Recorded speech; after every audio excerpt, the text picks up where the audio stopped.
One thing I've found looking at different megalithic structures over a few continents and numerous places around the world, overwhelmingly these places, the pyramids, the Stonehenges, etc. of the world, were placed on ground where an unusual type of geology naturally concentrates the regular daily natural electromagnetic fluctuations that occur everywhere on the earth each day. If you go into England, for example, the ley lines that cross England, the Michael line, which is hundreds of miles long, that crosses England, that carries this energy along that line. It will therefore generate electric currents in the land called telluric currents in the straight geological sense of that word. And those occur everywhere on the planet. But we know that this ley energy, this subtle energy, passes along these lines. There are certain special types of geology that will magnify those several fold. And that's where we found the megalith builders preferred to put their monuments.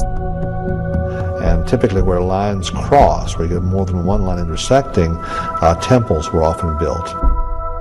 These are called conductivity discontinuities, which sounds highly technical, but it's merely the place where one area of ground that has a good ability to conduct electricity meets another area of ground that has a lesser ability to conduct these natural electric currents. The Chinese had the same tradition.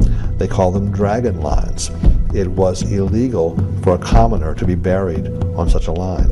A king had to be buried on such a line. They put palaces there. There's a whole series of sacred sites that are always built on lines like this. I want to say in this area about the location of temple. You have to have symbols appear on the ground. When it's seen, then this is the place where people naturally come to get more healthy energy from that spot. You know, energy pops from the earth. And it appears as though they were attempting to control the flow of this energy and use it for their own purposes.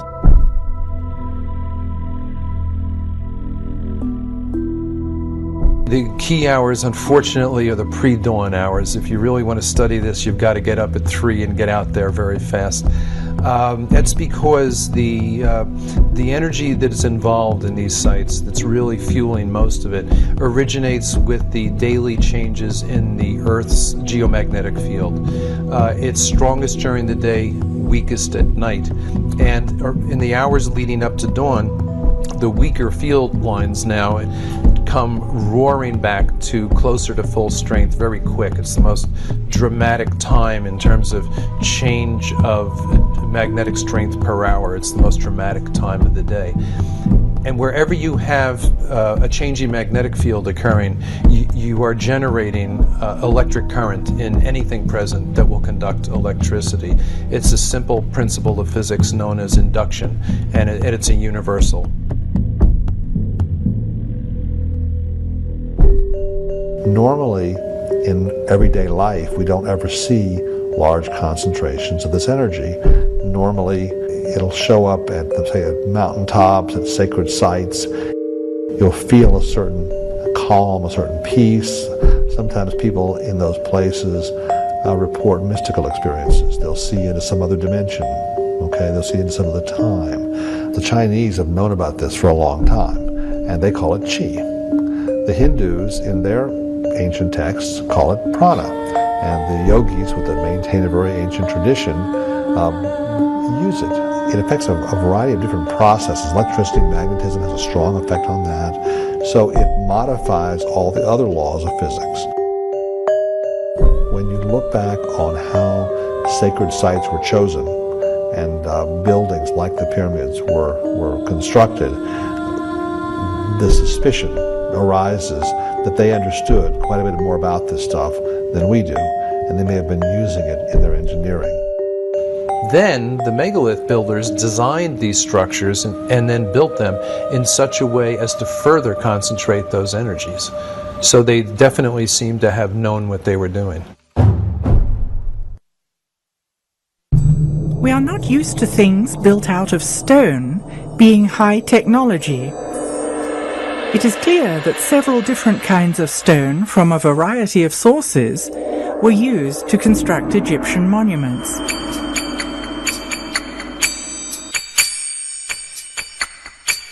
Did the distinct qualities of the stones serve a special purpose? What I do find fascinating is that the core of the pyramids, at least at Giza, are made out of one type of limestone. Now, it is the limestone that was closest, but it also happens to be the type that's called dolomite because it's got a high magnesium content.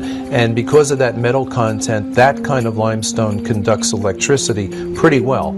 And then they chose to sheath the pyramid in the whiter Tura limestone, which, granted, it's whiter and it's prettier and all that, but it also has almost zero magnesium content. And therefore, it's a much poorer conductor of electricity. It's closer to a pure calcium carbonate, which is what all limestone is. And pure calcium carbonate conducts electricity much more poorly than dolomite does. It's interesting to me that those outer stones were the ones that they cut so precisely that all these thousands of years later you still can't get a razor blade between them. Because basically what we've got here is we've got a situation with a highly electrically conductive core of those pyramids wrapped in what is effectively a very effective insulator. Why the granite in the passageways, you know? And so, of course, I'm thinking from an electrical point of view and a physical point of view. Is there anything special about granite? And yeah, there is. Granite is slightly radioactive, and it will ionize or electrify the air. It releases radon gas, which is radioactive. Granite is a transmission stone. It's not dead stone. It's alive. So you have these sealed shafts with granite linings, and I wonder if it wasn't designed to keep an electrical charge present in those shafts.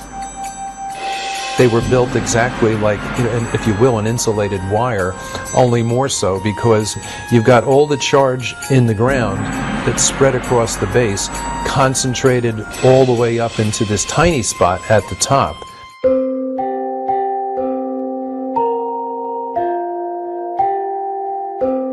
We find similarities in three different constructions. The one at Giza here, Valley Temple, and one at Abydos, and another one abroad in England, the Stonehenge.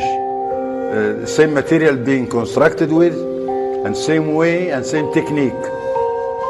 But the construction there, it's built in addition to have the water, because it's water bed.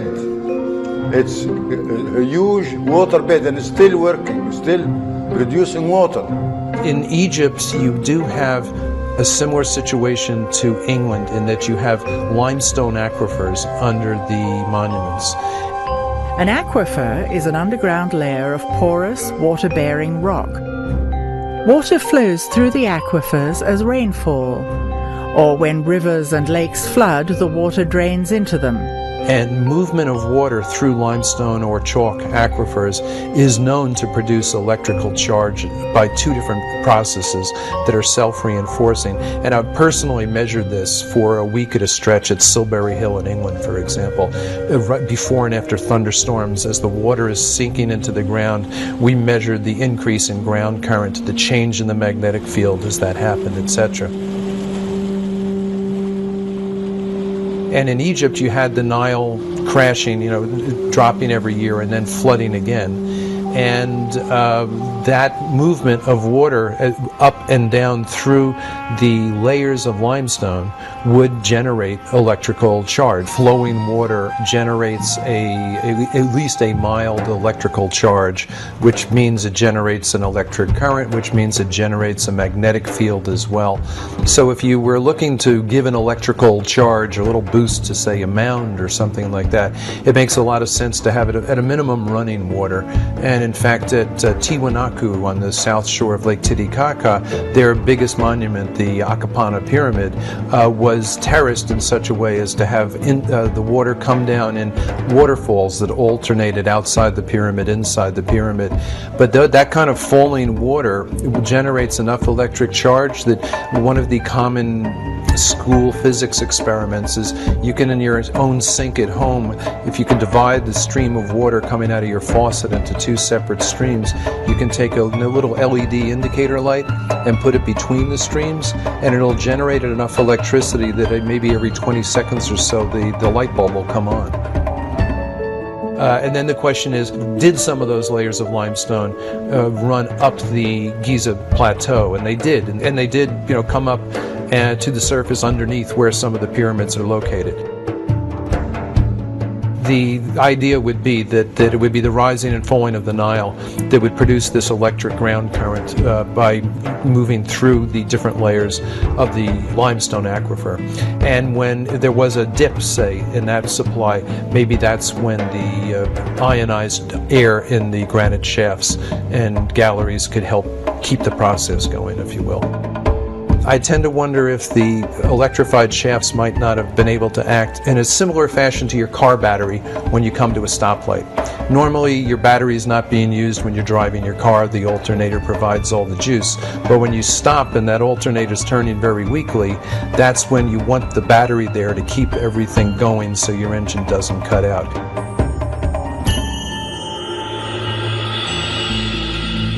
So you've got this concentration of negative charge from the ground at the peak of the pyramid or mound, and a concentration of positive charge above it. And if those two become strong enough, you can start to get brush discharge, which would mean it would glow, like ball lightning, for example. It's a theory.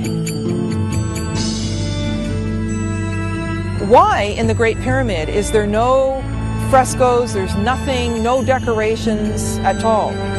Now, some people have proposed the idea that the pyramids are actually energy machines. And so I liken this to the fact, like, you wouldn't put a decoration inside your oven. I was talking with a woman who had spent some time in the Great Pyramid, and her comment was, it felt like I was in a machine. She said it was not like this, oh, it's a wonderful shrine. She said it felt very functional. In fact, she made a comment that I actually think is probably right on. She said, I felt as if I wouldn't have wanted to be in here when it was running.